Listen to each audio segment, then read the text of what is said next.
guys, welcome to my channel. It's me, Vitulit Maria. So may tinatago mahina natin. So paano? Kasi mamasama sila.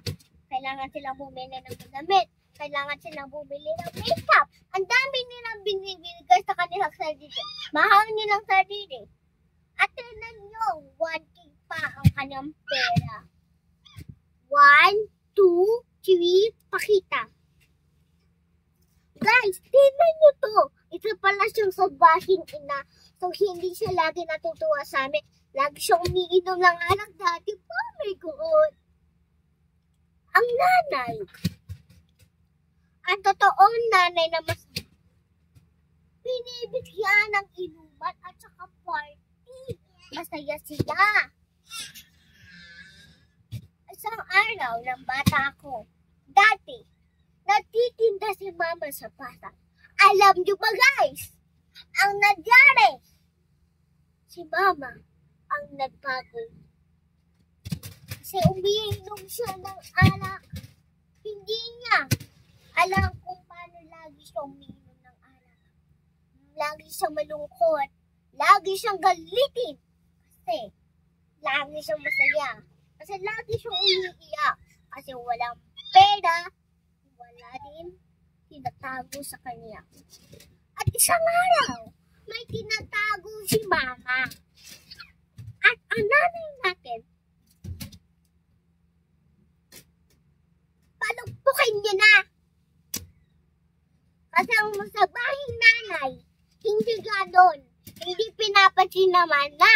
Hindi pinapansin ng asawa. Hindi pinapansin ng mga magulang. Kawawa naman.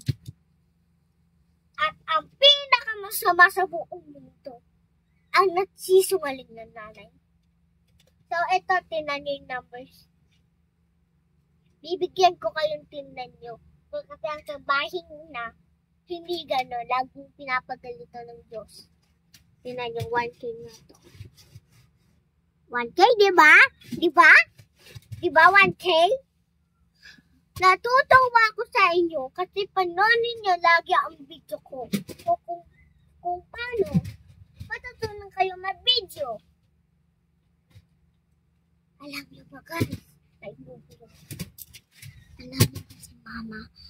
Lagi napapapipur kay papa. Lagi siyang nag-aaway guys. Lagi siyang nag-aaway sa kanyang asawa. Hayaan niya lang yung asawa nyo. Maina. Ingatan nyo ang anak nyo. Baka sampalin kayo ang anak nyo dyan. So, ayaw nyo masampal. Huwag nyo tagu-taguan ang anak nyong pera. Ibigay nyo na lang sa inyo yung pera. Sa mga bata kasi baka palugpukin na yun. Tapos, itatapon ka nun. At tingnan nyo, subscribe my channel. I-subscribe nyo lang yung may pamilya na to. Kasi laging galitin ng nanay. Malungkot. Ito pa guys. Ito. At ang kanya. Ito pa. Ito pa 1K. Hindi tayo natutuwa sa nanay natin. At isang araw, nagbago na. Bye bye guys. Welcome to my channel ulit.